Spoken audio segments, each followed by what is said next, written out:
the audio, or if you can't, just let me know. Today, we're going to be talking about AEO or GEO AI search broadly. I selected this topic for a few different reasons. At the beginning of the week, I had several different law firms coming to me in consults, requesting audits, and then my own clients saying, Tiffany, something's going on with the website. Or they're talking about leads, how leads have tapered off since March. And sometimes these things are unrelated. We have a decline in leads in March. It just as easily could be that the school season, spring break, made it so fewer people are going to reach out to a law firm. Generally, we see surges in outreach in May and June, kind of falling off midsummer and then picking back up in the fall. That seems to be the typical rhythm of personal injury cases, although a lot of variability in there. But, a lot of law firms seeing a lot of volatility with their sites. And by the way, I just want to make sure, just because it happened once where the audio didn't pick up, let me know. Type in a message into chat if you can hear me okay. But what I'm seeing now is a lot of volatility on websites. And yesterday, I actually published an article about the crawled but not indexed report in Google Search Console. And if you didn't see that article, and if you haven't looked at your Google Search Console report in a while, I really highly recommend that Google Search Console, set an account up for your site. Sometimes it's really easy if you already have access to the Google Analytics account. And then look at your pages report or your pages and engagement report. I forget exactly what it's called. But you will see a report that shows you crawled but not indexed, redirect issues, 404 issues, generally any issue that Google detects on your site with its people's ability to search your site, right? And you want to go and check your crawled but not indexed report, because what I'm seeing broadly across many of the websites that I have access to that either I've audited over the years, I've worked with them as a client, or they're a friend and they just had me take a look at their website. If they're a personal injury law firm, what we're seeing are many blog, FAQ, video, and even Spanish pages being added to this crawled but not indexed report. And what it essentially means is Google is taking pages that were once indexed. And if you don't know, index means that Google shows that particular page on a search engine result page. Google is removing sites that have been previously indexed and putting them into this crawled but not indexed bucket. And so if you look at your own report, you'll probably see a blog page that was once added, that was once, maybe a blog page that Google served for that particular query. You'll see that it's crawled but not indexed. It's not being shown. And so it introduces the question, like, what do we do? And I think broadly, Google has recently announced they're going all AI. So the Google search interface is going to be more like ChatGPT in the future, where you show up, there's a little search bar, you can type in your question, and Google will provide a response that's like AI results now, a synthesis of results from other websites or its training data.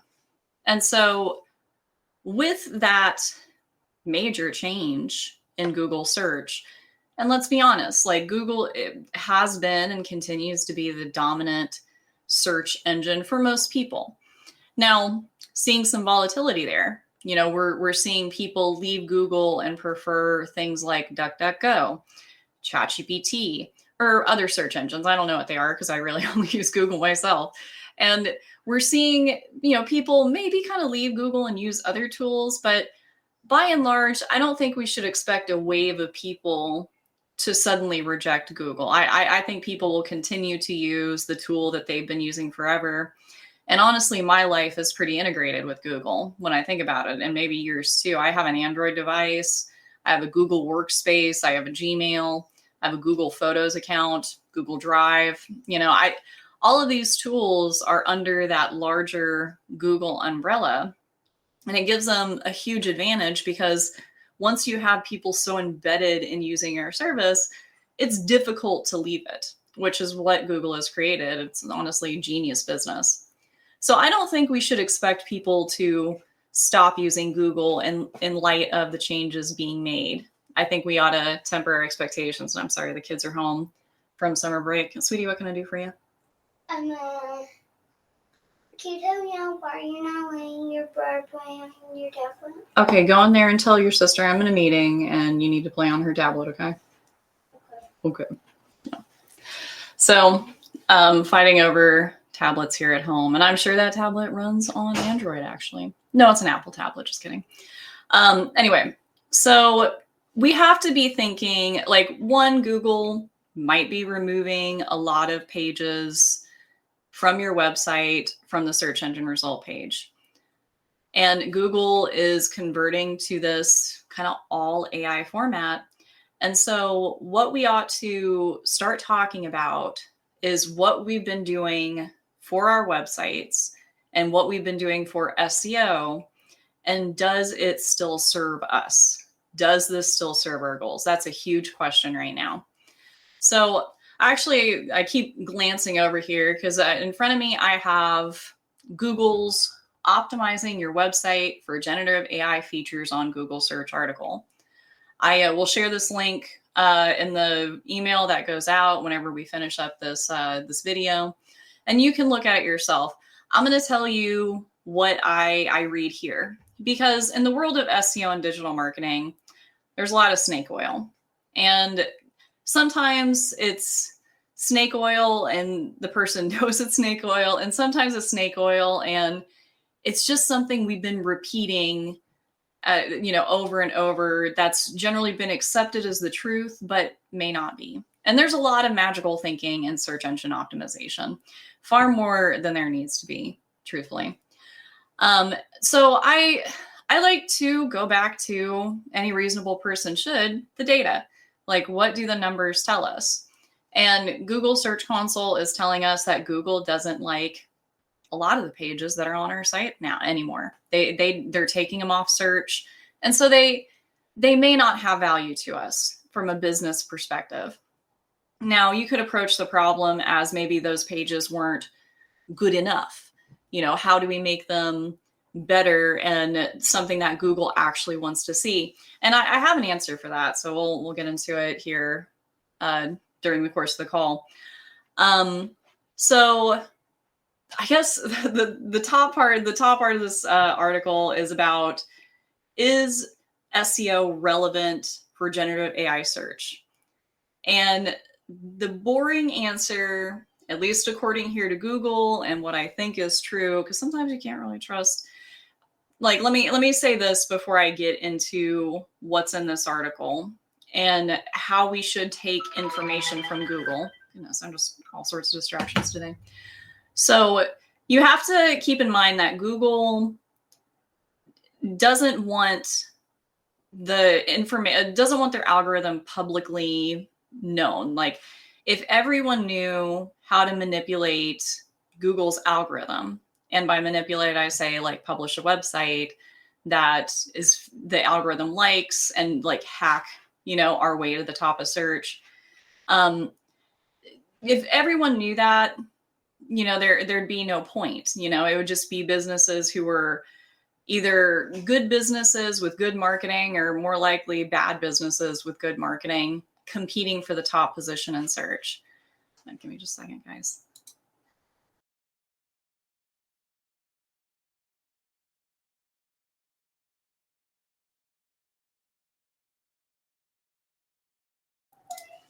Sorry. So now I got to get back on my train of thought.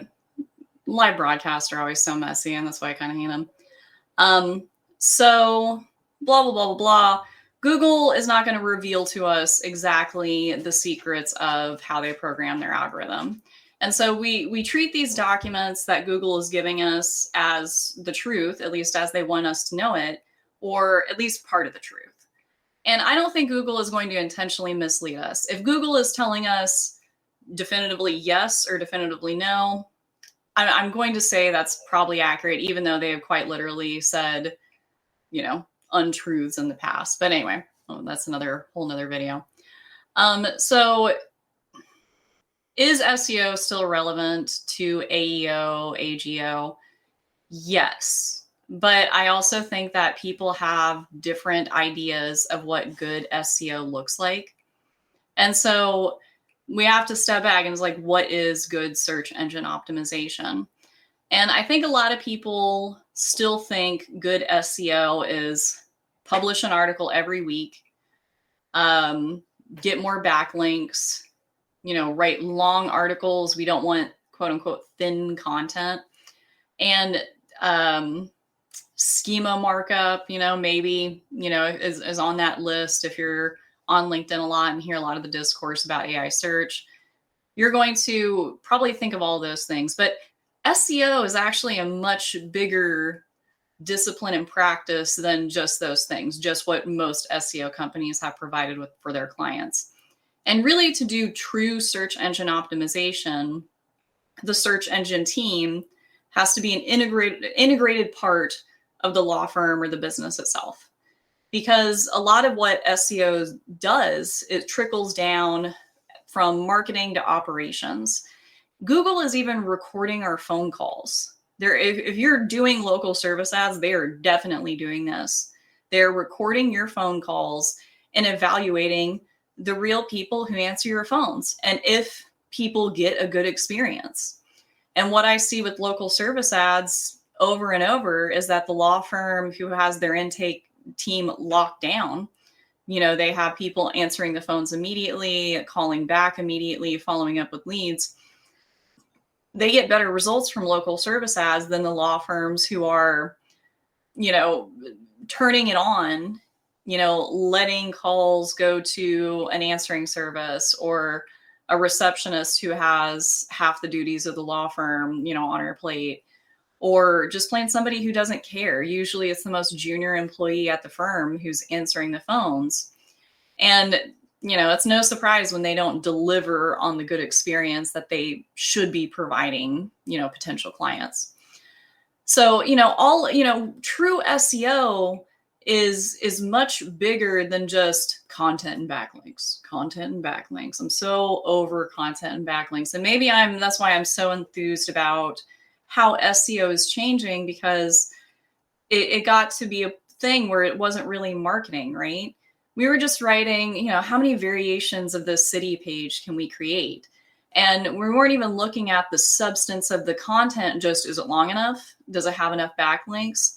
And we weren't asking, are we answering this question better than somebody else? Like, is this the full story? And, I'm guilty of telling a few attorneys like, oh, you don't need to be rewriting these articles, making them complicated, because the SEO team can do that. It's not a big deal. I am guilty of getting complacent when it comes to putting up content on the site and getting backlinks. And that is really part of the problem. I was part of the problem here. And that's why we're starting to see a lot of our pages being de-indexed, right? Because we treated those pages like a commodity. We treated those pages as something bought and sold, that's interchangeable parts of our business. All we needed was just enough city pages or enough pages about unique injuries that Google cared and ranked us for those keywords. Those days are gone. And we all should be I think really happy, because now it means we can actually do honest to goodness real marketing. So forgot where I got here, but I'm going to get us back on track. Is SEO still relevant to AEO or AGO? Yes. And the reason why is all of these AI tools are doing their own searches whenever you type a query in. So if you go to ChatGPT, and let's say you just got a new puppy and you need to get them on flea and heartworm medicine. And honestly, I don't do this much research into flea and heartworm medicine. This is just an example, and sometimes examples go wrong, but here we go. But let's say you want to know, what's the best but cheapest way to make sure my dog gets heartworm and flea medicine every month?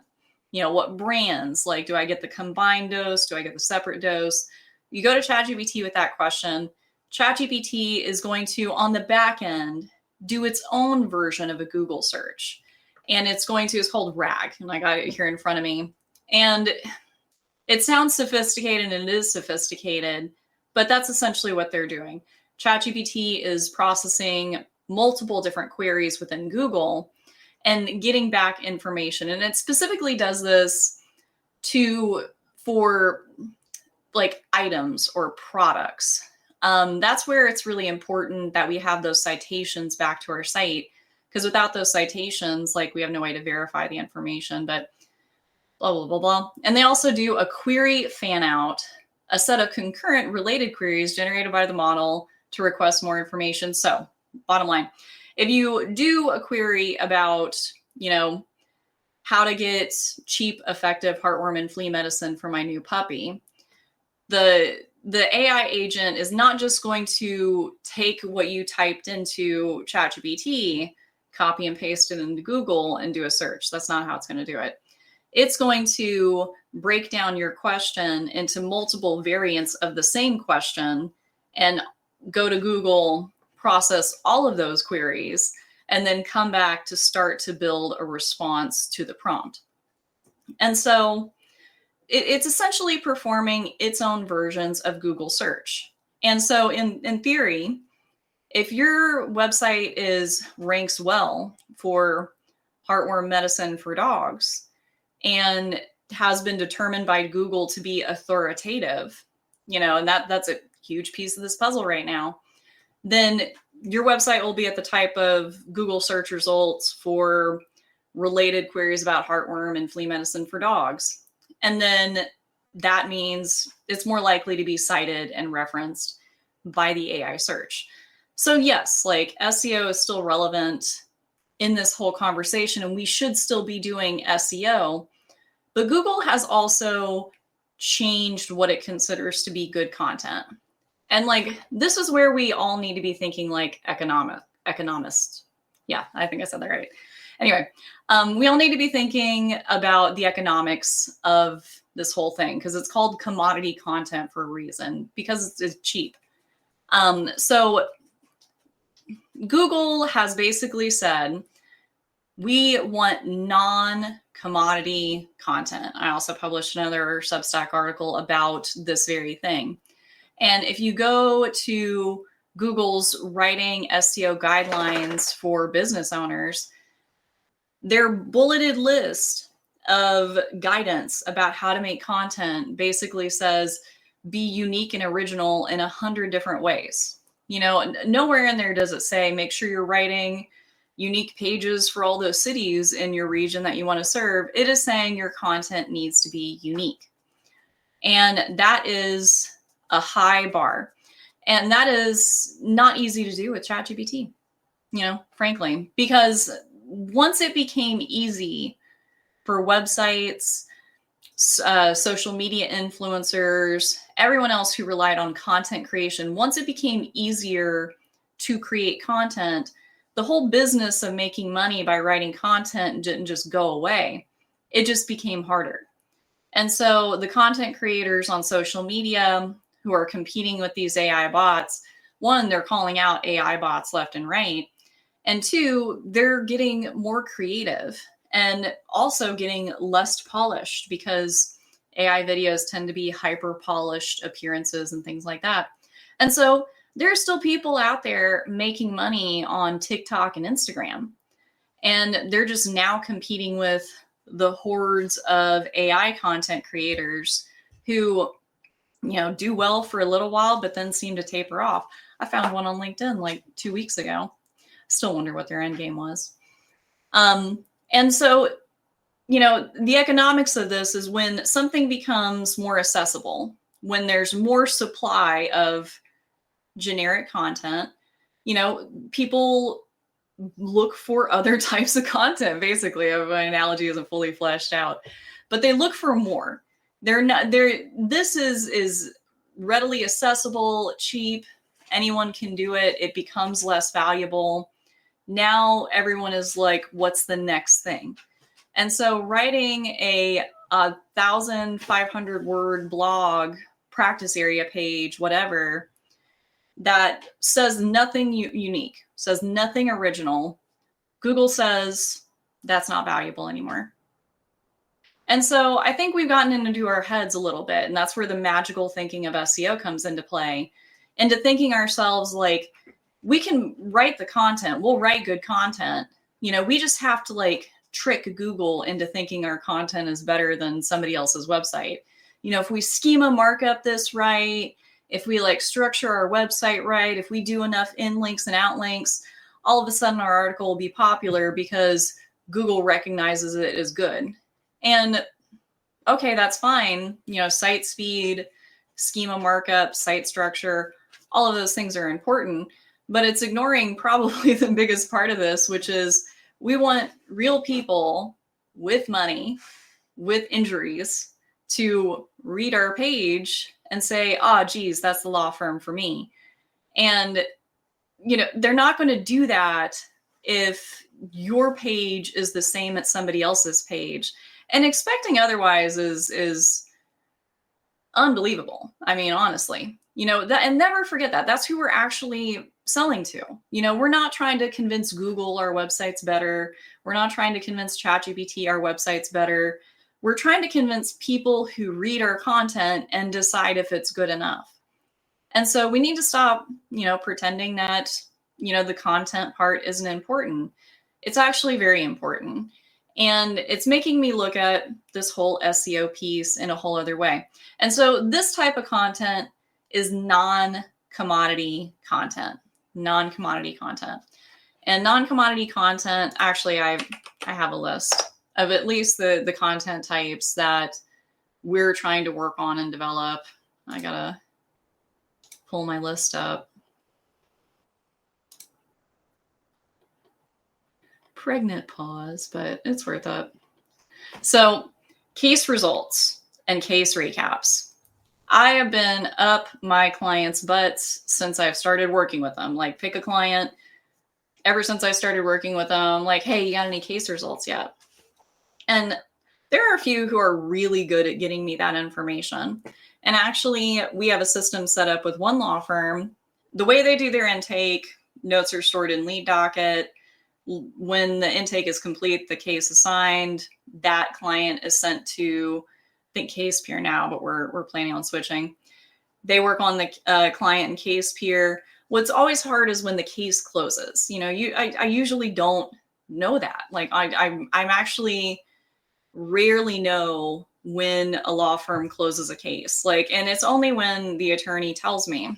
I've never had a paralegal be like, yeah, we closed a case today. Anyway, food for thought. But case results are something that can't be copied and pasted by another law firm without them committing outright fraud or plagiarism. And that is unique content. And historically, when we look at Google Analytics, and this was true before AI, this was true in 2018 when I was still kind of a baby marketer and looking at law firm websites, and I was like, geez, people really like visiting these case result pages. People really like reading about the $1 million result the attorney got, 10, 15 years ago. People really like reading, the biography pages.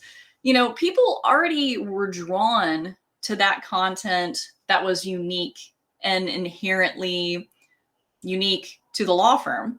And case results are it. Those are peak. And it's also peak because for marketing reasons. We need those to help promote your law firm. We need those case results to tell stories about on social media, to put on the website, to post about on LinkedIn. So getting the finalized case result and the award amount from your team to the marketing team, to the SEO team, that should be your top priority.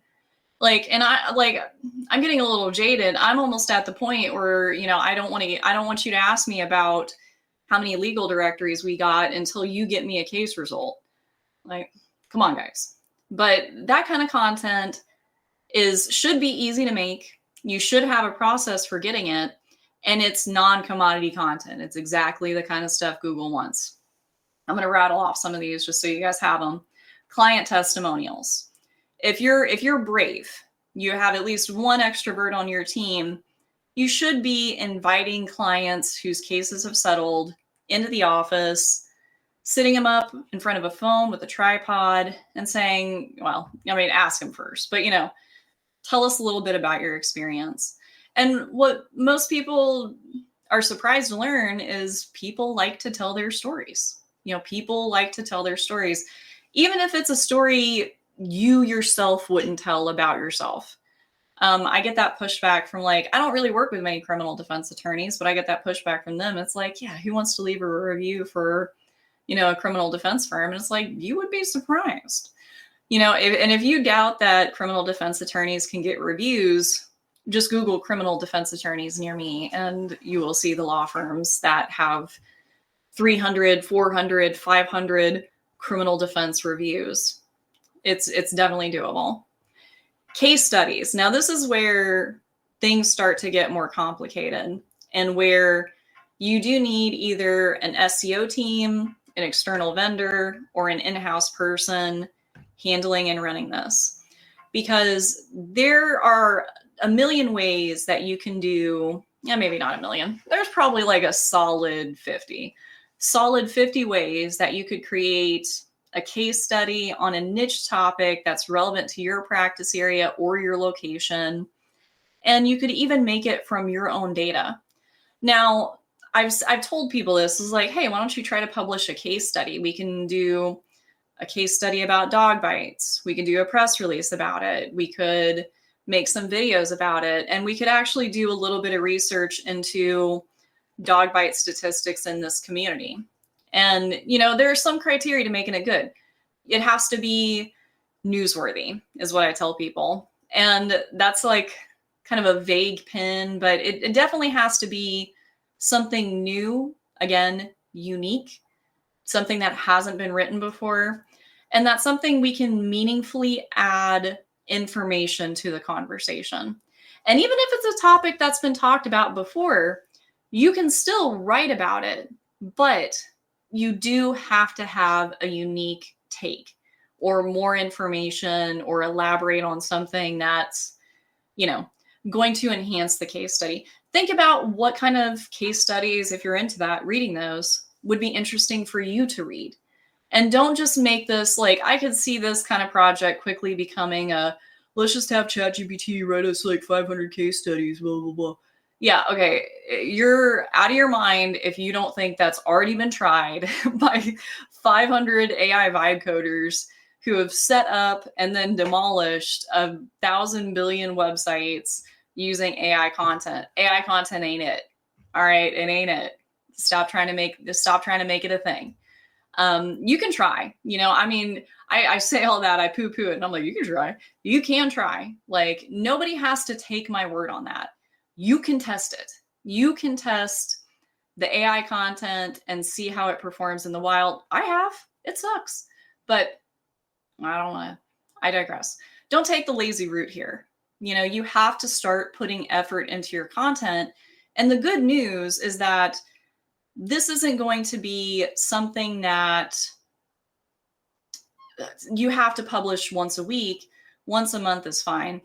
And I'm kind of realizing I'm spending a lot of time talking about content. I'm spending a lot of time talking about this unique content. I've been getting on the soapbox and just beating it like a dead horse because I really want people to get the message that the blog content that's easily produced and recyclable isn't helping you. And we're talking about AGO, AEO today. But all of this uniqueness, non-commodity, whatever, individuality, it ties into a bigger marketing concept, which some people are kind of allergic to, which is branding, right? We're talking about developing a brand identity that is unique enough that it stands out in the marketing place, that has a unique voice. And that ultimately is how you're going to dominate AI search. So here's something important to understand about AI, because AI uses Google, it queries Google, and it comes back and gives citations, right? But also AI is a trained machine. So the process of training an LLM, I'm going to keep it real simple. Let's say you got a little box. It's a little machine in a box. And up top here, you put in text. And then on the front's little computer screen, you tell the box what text you put in there. And then the box, takes in the text and the information. It switches the gears inside, changes the machinery inside, and then boom. Now you run some more text through it and you program it in. Let's say we're doing Shakespeare. You give it a Shakespearean sonnet. This is Shakespeare. Okay, the machine reconfigures. Now it understands a little bit more about what Shakespeare sounds like. And then you do it again. This is also Shakespeare. Boop. Okay, and it reconfigures itself, blah, blah, blah. Now imagine you do that process with every publicly available web page on the internet, and you give it huge amounts of detail on what's in each page. You tell it how to interpret the information, and you do that with many humans who are also helping tell the AI about the information it's taking in and how to interpret it. You have a bunch of people chat with it that reinforces that data. That's how you end up with ChatGPT, basically, right? That's machine learning, which, we used to care a lot about the distinction between machine learning and AI. But in ChatGPT and large language models, that is machine learning, not true AI. Now, I haven't heard somebody bring that up since ChatGPT came out, the distinction between machine learning and AI. And some people will go hard against me and be like, no, girl, this is AI. And I'm like, no, bro, it ain't. But, ChatGPT maybe lives somewhere between, I feel like it's fully machine learning, right? So that's what we're talking about, is this box that we fed information through. We told it what the information was, and it continually reconfigured itself until it was trained. All right. And then it was released to the public and people started chatting with it. And that's ChatGPT. Now, the question we have to ask ourselves as AI search experts, I don't feel like they could, there's no way there could exist an AI search expert. It's too new. It's would you be an expert in something if you've only studied it for 6 months? I don't know, but okay. And it changes all the time, but now I'm going to get off on a different thing. But that's ChatGPT. And what we're going to do, what we have to ask ourselves as AI search experts is how often is that model, that box, retrained? When does ChatGPT come back and say, here's some more information from the internet and here's what it means? And you might say to yourself, oh, Tiffany, it's training itself all the time. No. The process of training a large language model or any kind of machine learning algorithm is highly curated. And ChatGPT, Anthropic, Perplexity have all hired developers, coders. There's a guy on Twitter who talked about how he worked for ChatGPT as somebody is an expert in Python, I think. And ChatGPT would give the human a Python problem to solve. He would solve it and then basically tell ChatGPT his thinking processes. He was training the model, and that is a curated training process. Your chats are stored in the history, but they're not training the model. And that's it would never work like that because it's a huge security vulnerability. So you can't open ChatGPT and type in, Morgan and Morgan 1,000 times and train the model to think Morgan and Morgan is the best law firm or the most prominent. That's not how it works. The AI agent is taken offline. It's trained in a highly curated, careful process, and then given back as an updated model. Now, Google would update its algorithm periodically. And then search results would change day to day. It was very a rapid kind of head spinning turn sometimes. I don't kind of hate my profile, but now you guys have seen it. Day to day search results would change, month to month, week to week. There's always minor adjustments. And then somebody else over here, a competitor, would relaunch their new website and it was 10 times better than ours. And all of a sudden, like, where did our rankings go? That kind of stuff happened with Google on a daily basis.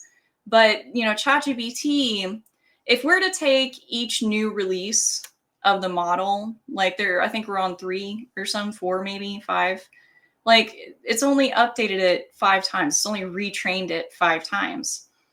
And so, there might be a span of 6, 12 months for you as a business owner to add new content to the internet, because basically that's how ChatGPT is going to, I kind of explained that badly, but let's say you wanted to approach this by like, okay, I want to make sure ChatGPT, when it's retrained, is trained on a lot of my stuff, like a lot of my brand stuff. So I'm going to go to my website and publish a bunch of content about my law firm. Then when ChatGPT like takes the pages from my site and uses them to train its model, it's going to see my brand name, my business name, my name. It's going to see all of these things and maybe recommend me more. Now, I think that's the thinking behind, AGO broadly. We want to train the model to recommend us more. But that's the process of training the model. It happens infrequently. It's a highly curated process. And I find it pretty unlikely that ChatGPT is going to look at personal injury law firm websites as like, oh, this is the data we need to train our model on. Probably not. Like, let's be honest. So I feel like if that's what we're talking about, I think it's viable. Like if you have it's viable if a lot of websites are talking about your brand that aren't your brand. So think about that. So let's say ChatGPT, instead of expecting it to train itself on our website content, we expect ChatGPT to go to Super Lawyers, Avo, Martindale, whatever. These sites, huge.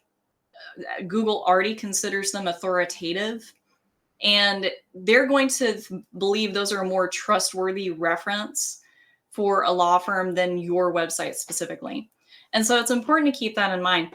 Google now, and for a long time, has considered off-website signals more important signals about your brand than your website itself, right? Because anyone can buy a website and just say, we're the best, we're the best, we're the best, we're the best. But that does not really mean you're the best, right? And so what's more authoritative? What you say about yourself or what all of these other websites say about you? And so that's why, like a lot of times when you're talking about AGO or AEO, you're talking about how do we optimize how we appear on Reddit. That's really big right now. On directory websites, top 10 list. And, top 10 lists, like Google is pretty, like there's been a lot, publishing a listicle on your site is not going to have a lot of SEO value, but that is different than the listicles that Yelp publishes. Top 10 plumbers in Warrington, Virginia. That's also a listicle, but that has also traditionally been very authoritative and ranked really well for our keywords, right? So what somebody else says about your brand is more authoritative than what your own website says. So it's important to curate these off website experiences. Going back to this content list about case studies.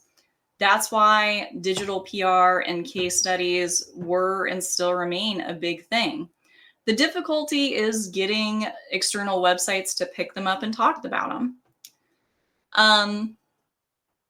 So the other types of content that you can do, attorney reaction videos. So YouTube is a huge piece of this, right? So YouTube is another external website about your brand. And unlike pure text, AI video is still pretty hard to fake. And it's also hard to fake on a long form video. And generally YouTube polices, its content pretty well. AI content is a problem for all of these platforms, and I wish they would spend more time minimalizing them. But YouTube is its own search engine. Google owns it. Videos tend to be more authoritative than just pure text, and it's really hard to fake. If you're this is why I like doing these live videos. If you're a human being in front of a camera with a slightly asymmetrical face, you didn't put on makeup this morning, but thank goodness for filters, and hair's kind of a mess, and you stutter and stammer, and I forget what I was going to say here, you cannot fake how messy I am. And which is part of the reason why I like to be a little candid online. This stuff is not AI. And with long form video, it's kind of the same. You have to commit to it. You have to record the content, and your face, your mannerisms cannot be faked. No law firm can come along and say, that's a good website article, forward it to their marketing team, do the same thing. You would have to actually record that video. And that's kind of the unfortunate part of all of this. If you are a law firm and you are saying, you're talking to me about making unique content, you're talking to me about making video, you're talking to me about getting mentioned on other people's websites, how do I do that? Like, the SEO company isn't doing that for you now, unless they're updating directories for you. So, like, how do you achieve that? I mean, hopefully you're busy and working on cases. You need a marketing team, all right? You could outsource this to AI. And this is why I roll my eyes with the get 6 Claude agents and they'll train each other to make you unique content. No, they won't. Don't be silly. They will make you generic content that sounds exactly like something else that AI is making for another law firm. And they you can do AI video, but people clock that really fast. I mean, just go try to find AI video in the wild. You will find that people are commenting. There are people commenting now on social media and saying they will not buy from a company that uses AI, period. Now, I bet they're not all that serious, but if that's the sentiment now, and you think you're going to get traction with an AI HeyGen video, I'll just save you some time and say, no, you won't. All right. You have to take the time to make this content, or hire somebody who's really good at creating unique content. A lot of the marketing directors I talk to they are the ones writing the newsletter. And sometimes their name is on the authorship.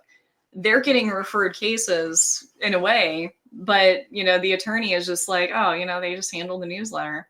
It takes a person to be an individual to create this unique content, and you have to have the time to do it. It's not easy. And if you try to make it easy, it won't work. So I already mentioned biographies briefly, and it ended up being one of the ones that were kind of lower on my list of unique content that you can make.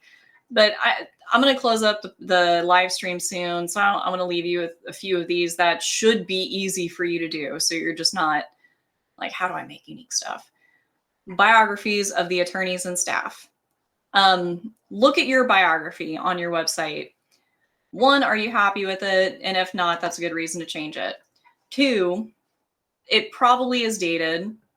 Take your AI headshot off there. Again, people really do not like that stuff. And then 3, just add information. Just add information about you.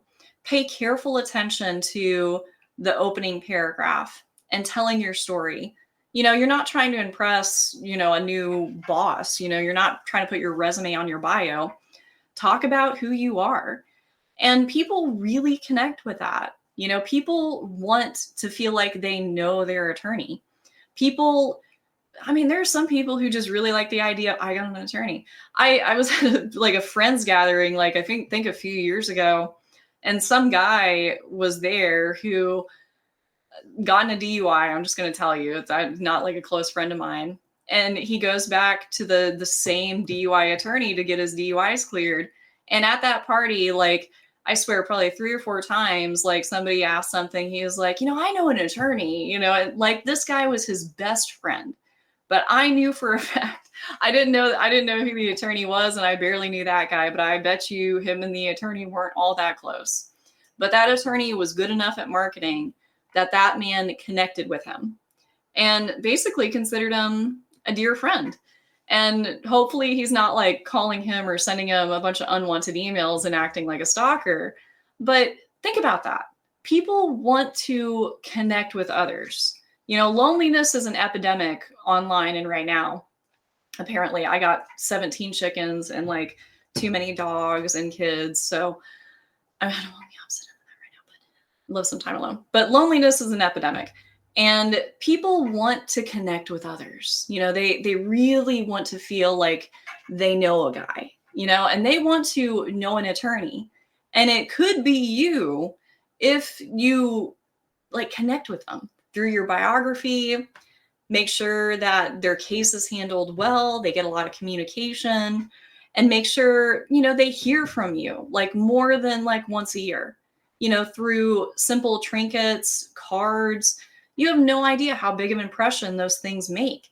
And so, I mean, you know, I dovetailed from AI search down to like straight up community marketing and just customer service, but start with your biography, make it about you, make it good, make it something that you're proud to put forth. And then, you know, make it, you know, something that people can connect with, something that people will read and feel like they know you as a person. And similarly to that, about the firm pages, core value pages, I saw a lot of firms creating core value and about us pages. It felt like a trend for a while. And then I visited a few attorneys' websites that do not have about the firm pages and do not have their core values listed. But if we're talking about unique content, those are two really easy things, hopefully easy things that your marketing team can make about the firm, our core values, put on the site, and nobody can copy and paste it. Nobody can take that from you. That is unique content. Make it. It should be accessible. Don't overlook this stuff because it's common or it seems easy. Your about the firm page should be like, honestly, like the about the firm page should be the one of the coolest pages on your website. It should have pictures of your team. It should have a long story about how the company was started, who you serve, you know, intermixed with like case results and team photos. Like that's low hanging fruit.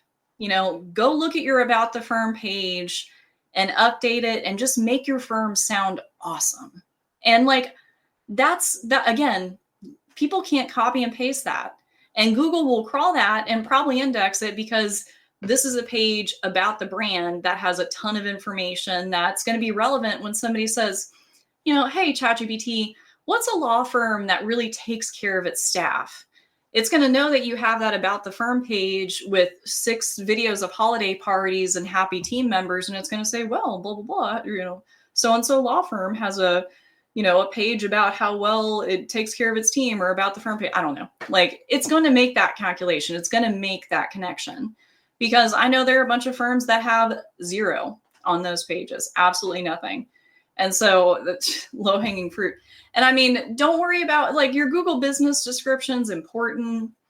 Your Google business listing, super important. But on the website and with this unique content, we can have fun. Finally. Oh my gosh. Like have fun on your about the firm page because if you're having fun, the content is going to be unique. People are going to connect with it emotionally. And it's going to do more than a formulaic city injury page published on your website. Client worksheets. I have this list here and I'll share in this article when it goes out. But so I've talked almost an hour. My voice is done for the moment. And I hope you guys got something out of this. Hope we covered the topic thoroughly enough. There's so much here and I don't know everything. I am learning about AI search and really I'm still learning about SEO in real time. You know, I'm not an expert. I'm just a fan, a real big fan, I guess, you know. And so it's an ever evolving practice and I be wary of these companies, of these freelancers. I mean, it's a tale as old as time. You know, we all learn to ignore the, I can get you on page 1 of Google in 2 weeks. Like, we learn to ignore those emails because they're bullshit. But I see a lot of smart people falling for the same AGO, AI optimization scams, I guess. But like, I do not know of like a standardized AI optimization program or service that has a track history of working that isn't already rooted in just good SEO, because that's what these companies know how to do well. The good ones, that's what these companies know how to do well, and that is still relevant to AI search. But we're looking at a future, and this is part of what I don't quite understand yet, but is very interesting, is we're looking at a future where we may not have websites as we think of them. Instead, what we have is a publicly available AI agent, and somebody interacts with that agent. You know, hey, do you guys handle car accident cases? Yeah? Okay, I was in a car accident last week. I was rear-ended at a stoplight. Oh, let me connect you to the intake team. Hold on, I have a few questions. I feel like all of our websites are going to turn into like these chat bots, and maybe they have like an appearance, like a homepage on a site, or maybe they don't. And then they interact with either the user or the user's AI agent, which will probably be a Google agent, let's just be honest. And we may not have websites as we think of them now. Maybe we do. Maybe they still stay around the same way. You know, a lot of things that are old but still really good stay around. But I think that's kind of where Google thinks we're heading. You know, we're heading for a future of, you know, customer AI agent interacts with business AI agent, has a transaction, and poof. I think that's where we're going when it comes to websites. And when we get there, the question of what kind of content we should be publishing will become more driven by system needs than like an individual's enjoyment or interpretation of the piece, you know, because the agent will be reading our articles, not the human being. And so hopefully it doesn't look that bleak, you know, and we still have websites, because in my view, websites are fun. Like, websites are great. And we've all been too freaking scared to do anything that will hurt us. You know, will Google hurt us if we do this? Oh no. It's like maybe we should just stop caring about that and look at our websites and say, how do I make this appealing to a person? Like, what would make this fun? What would make this unique? What actually represents us? Instead of like, oh, does Google like this? Oh my gosh, I hate that. But have fun. Look at your website and say, we don't have to stick to a formula anymore. We can write, you know, content that's about us, that people are actually interested in, that people can connect with emotionally. We'll talk about the real case results we've got, which people just find interesting anyway. And we'll stop, you know, trying to be a slave to how to get to page 1. So thank you guys for listening. Talk to you soon.